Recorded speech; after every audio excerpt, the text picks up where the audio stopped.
Good afternoon, just everybody, and thank you for joining us live.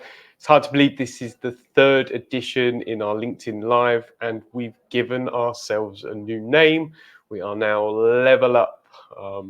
Let us know your thoughts in the comments, but this is now our third session. You're joining us here at Attensi in our London offices, and spring looks like it's about to spring, so happy days.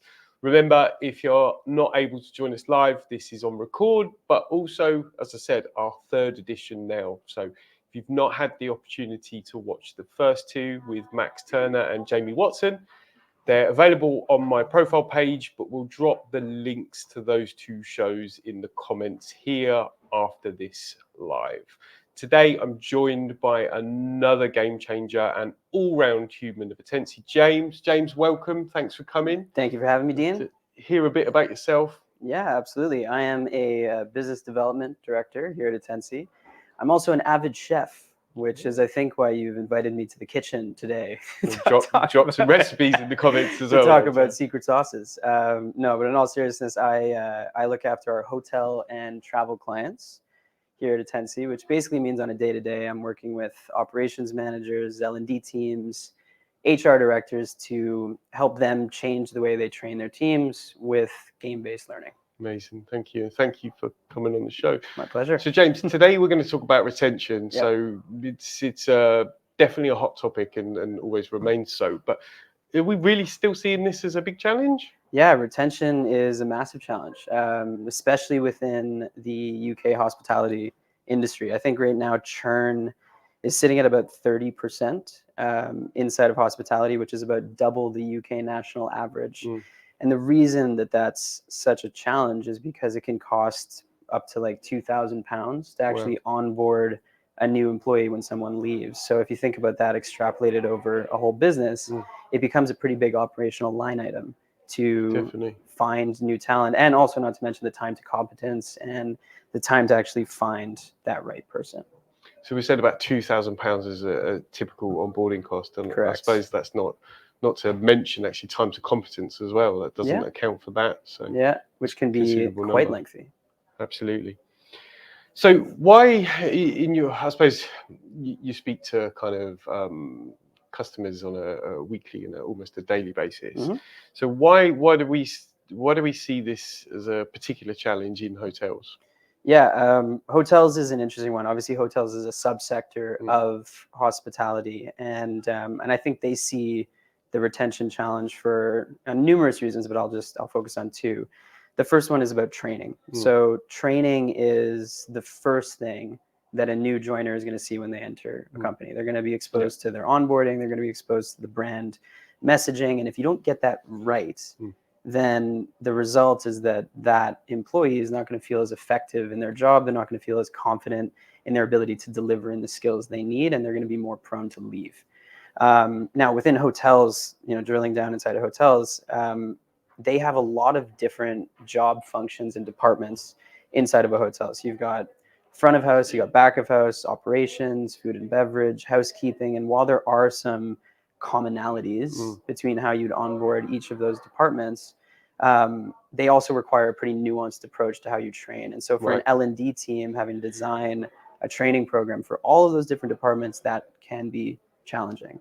The second reason is about Gen Zs, and we could talk about this forever, but I think what's becoming abundantly clear to hoteliers as Gen Zs, Gen Alphas start to fill out the ranks of their employee bases is that they are showing really high levels of absenteeism and the highest levels of sick days of any demographic before them. So it's becoming obvious that like the ways you need to cater to those people are going to have to change based on what was working previously. So for those two reasons, I think retention is a big challenge in hotels. Okay. I think listening to you talk, there's a couple of things in there that really stand out for me. The first one is, so from what I'm hearing you saying, particularly in the hotel kind of subsector, there's almost a need for multiple onboarding solutions, right? So it's not one for all, it's almost department specific, is that right? Yeah, I'd say so. Like, I mean, again, like you're going to have exposure to the brand standards, right, in some way, shape, or form. But then you really have to think about how does a housekeeper get up to par and get into the workforce effectively, and that's going to be much different than a food and beverage professional. Makes sense. Yeah, it makes sense. And you've mentioned the word Gen Z. So from a Yeah. kind of a generational learning perspective, and I know that's a really hot topic here Yep. inside Attensi and something we talk about a lot. But how does that generational learning play kind of impact in hotel Yeah. subsector? Honestly, really interesting question, and I could, talk about Gen Zs. I'd probably need my own cooking show to do that. Okay. But I think I'll keep it. We could do a part two. Yeah, we could do part 2 or part 8. We'll see what happens. But anyway, I think I'll keep it within like the training sphere. Um, what I think about all the time is how a Gen Z actually. I say a Gen Z like it's like a thing. Like how this demographic. We love Gen Zs. We love Gen Zs. We love PSA. But like, how do they spend their time? Like, I think about how they interact with content a lot, and their world is inundated. They're immersed. They're constantly engaged with different forms of content. And I like to think about them living inside of an attention economy. And I say it's an attention economy because at the top end of that funnel, you've got tech companies like TikTok, Meta / Instagram, Roblox, Netflix, who are all building technology that is trying to get right. a share of Gen Z attention. Definitely. It's a game of attention, and they're playing with their tools, right? So TikTok has a different strategy. They're using short form video content and honestly some pretty scary algorithms. Instagram is using bite-sized content. Roblox is building these like social interactive gaming worlds that are highly engaging. Netflix lets you zoom in and out of TV shows at will. But at the end of the day, the goal is the same, trying to get some sliver of attention from Gen Z. So this is the world they're used to. Yeah. Then you take that same person who's used to engaging with content like this, and you throw them into the world of learning. So on a first day of a job, I'm joining a company. I'm seeing PDFs. I'm seeing long form video. I'm seeing compliance documents. I'm seeing, like a lot of content that's really difficult to digest. I'm being expected now to read it, watch it, retain that knowledge, and then be able to be effective in my job, deliver nuanced brand standards, deliver 5-star customer experience. And to me, I just think there's a disconnect there. And I think the disconnect is between what an employer thinks they want to do for how a Gen Z person is going to learn, and how a Gen Z is actually going to most effectively learn that content. I was kind of smiling to myself. I love the example there. It's in my head. It's kind of, we still and have done for a long time. To show my age a little bit, but what happened to The Sims? But we live in a world of gaming across all generations. I think there's a massive appeal to the fun and the engagement. And then you mentioned that kind of PDF and the functional stuff. Really, there's no match. Yeah. So with this all in mind, then, James. So how does training it impact retention? Yeah, great question. It's an interesting one because I don't think it's always the first thing you think of when you're thinking like, how do I improve retention? Your mind doesn't immediately go to, okay, let's redo the training. You think about like benefits and increasing pay or making the work-life balance better. But I think training is a really great place to start, again, because that's the first thing people see when they start a job. And so when we speak to clients, especially in hospitality, usually what we see is that their learning programs are like a blended approach, right? So they'll use in-person training for, what have you. Then they'll use e-learning for some of those digital kind of delivery of content. So e-learning is essentially taking PDFs, compliance documents, videos, manuals, and making them available in some type of central learning hub, which is accessed virtually through either a browser or a mobile device. And honestly, on paper, that sounds great. It's digital. You get to track completion rates, this and that. It's measurable. Like, it's a step in the right direction. It's certainly better than pen and paper and training manuals.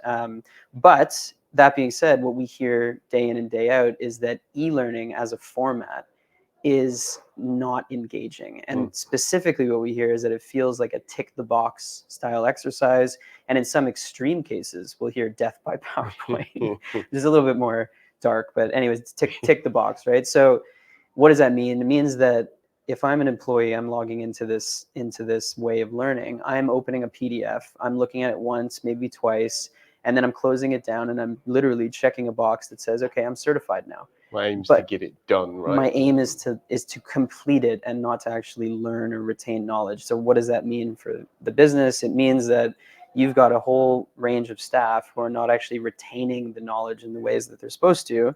And then they're going out and, again, expected to deliver these really, really high quality customer and guest experiences. And I just don't find that they're typically, like, they have the confidence to do that. And then again, that means they're more prone to leave. Yeah, definitely makes sense. So, big question. So what is the secret sauce then, James? Dean, I would be remiss. Chef. I would be remiss. This is for episode 8. This is Okay. where we get to. Sorry. So you got to tune back in. But no, it would be inappropriate of me to say this is the secret weapon. This is the one thing, because I think it's really a lot of things that can do it. But what I'll say is, maybe I'll just I'll work inside of, like, the hotel industry specifically here. So for decades, hotels have spent time, money, energy, resources trying to figure out how to personalize the guest experience. Why? If you personalize the guest experience, you make it memorable, you increase the chance of a repeat booking, that drives revenue for the business. So it's like a clear kind of, causality. I think, and you could, argue with me on this one, but I think to a large degree, hotels have figured that out. They've figured out how to make a really good guest experience. Like, when I go to a hotel, regardless of where it is, I feel like I'm being taken care of. I feel like I'm having a memorable experience. So now the question becomes, if you believe that, like, where do you now put all that time and money and energy into further improving that guest experience? And be consistent. And being consistent. Like, where does it go? And to me, it goes into the staff. And if you invest in your staff, they will invest back into you, and they'll obviously contribute to a more positive guest experience. So to me, the next frontier is that for a hotel, they spend as much time and money personalizing the employee experience journey as they have on the guest experience journey. Okay, interesting. So, what is, like, how do you actually do that, I guess? A lot of different ways, but, one way is through looking at training content again, and looking at how you can kind of customize it or bespoke it to your brand. And then also looking at how you can customize that learning journey for the individual learner themselves. Makes sense. I actually think there's an idea for another show right there, in something that I've always been passionate about. Something I've had a lot of almost debates, healthy debates around is what do you focus on first in any hospitality sector? Is it the customer or is it your employee? Because from what I'm hearing you saying is there's the focus on the employee to ultimately deliver that guest experience. The age-old question. So that's for another time, maybe. So, James, this is to talk. The word, obviously, technology's come up, and more importantly, the custom content.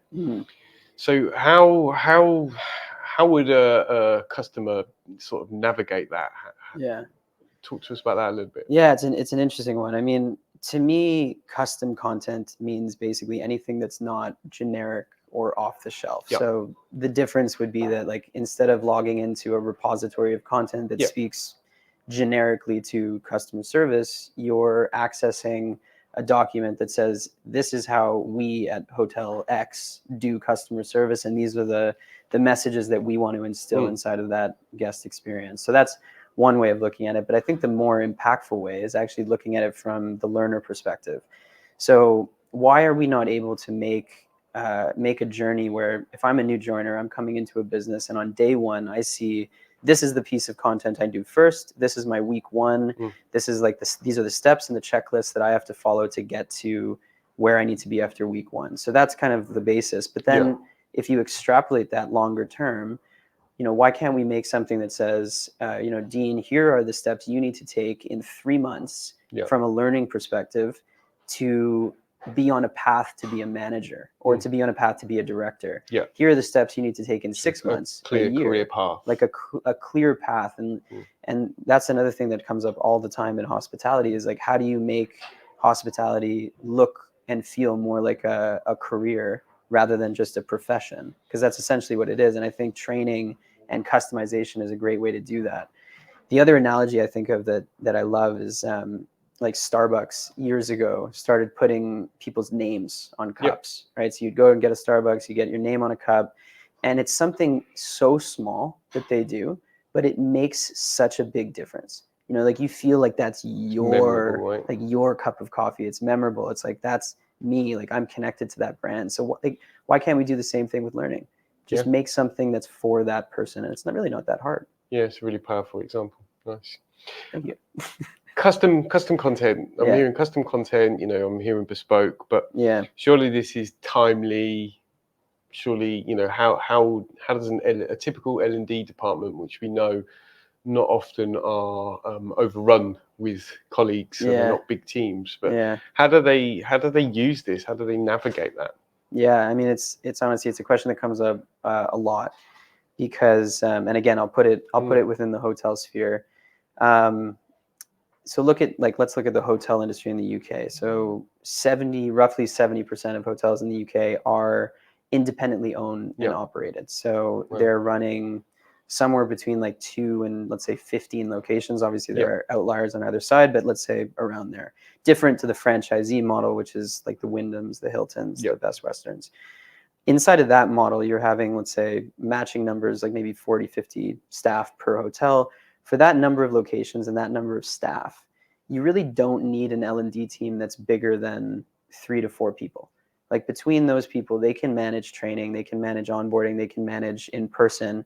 But that in and of itself is a full-time job, for sure. Of course. So the prospect of bringing in and creating and actually like doing this custom content approach, like creating that content is just completely out of the sphere of possibilities because they just don't have the resources to do it. This is really interesting to me because if you put up custom content versus not custom content, invariably someone is going to say the custom content approach is better. So it's not a question to me of value. It's not a value question. It's actually a resource challenge. They just don't have the time and the resources to do it. So to me, this is a perfect use case for AI. AI is just one of these amazing technologies to come out of the past few years because it actually solves business challenges. Either it's going to make you more effective and efficient in your job, it's going to improve productivity, or it's going to help you with better business decisions based on analytics. So how does this apply to L&D? Inside of the L&D world, if we're looking at a resource challenge, we need to be able to improve their productivity to create new content. So I think this is a good place to just talk about what Attensi does a little bit. So Attensi basically has a gaming engine. And inside of that engine, we'll have the ability to create game-based learning modules based on whatever learning and development materials the customer has. We have mini games, we have scenario-based role play where you can actually practice that knowledge and use it to become more effective in your job, retain it, compete with your friends, and really kind of become engaged with the learning. More Roblox than PDF. Roblox meets PDF. But what we've done is we've actually developed a suite of AI tools that are purpose-built for L&D and HR teams.